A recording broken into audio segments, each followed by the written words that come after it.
Today, we're going to highlight the Ontario teachers' strike. High school teachers have been on rotating strikes since December 4th. Today marks the 5th walkout affecting high school students in Ontario. But now, Catholic and public elementary school boards are also going to be taking job action. Their unions announced today that they will be striking early next week.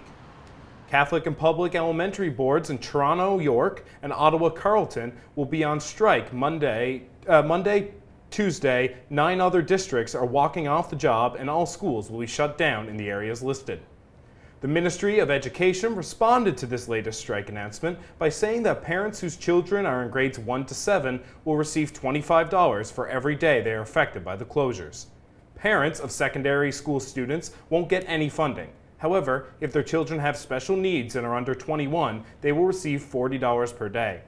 Parents with children ages 0 to 6 that aren't enrolled in school but attend school-based childcare programs will receive $60 per day. Education Minister Stephen Leachy said the funding is to ensure students remain cared for. So, Joe, I believe that you were affected by a teacher strike in your schooling. I was. In the fall of 2017, I was affected by the Ontario college strike. And what happened there was that the colleges went on strike because of part-time and full-time work. So when they were on strike, it was my first semester ever. It was actually here at Sheridan. I was in Media Fundamentals.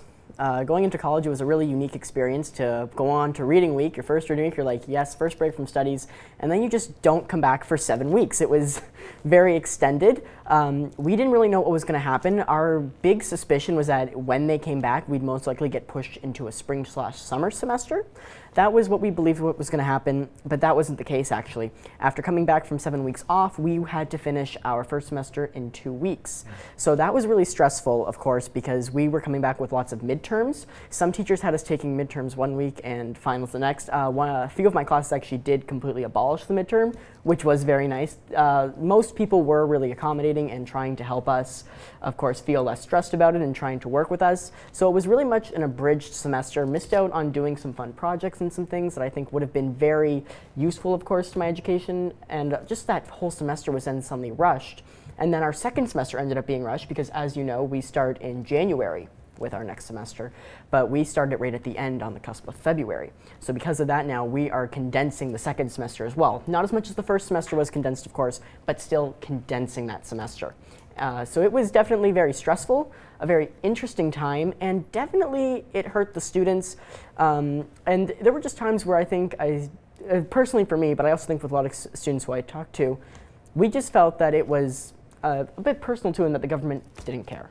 So, Joe, how could these high school strikes affect the learning that children are receiving? It's just going to affect their learning period, honestly. It's going to affect how much they're learning, how much time they have, and of course what they're going to be able to get to know, especially coming up with their March break. You don't want to leave them with a bunch of homework on their March break, but that could happen.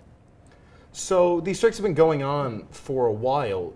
Do you think that it's already caught up to students? I hope not. I honestly can't say for that. I would hope not. So there's more schools announcing the join in. Do you think that this issue will continue to grow, or do you think that we'll not hear it in a while? I think this is going to continue to grow and become a persistent issue until the government, which is who are being calling to make changes, make changes.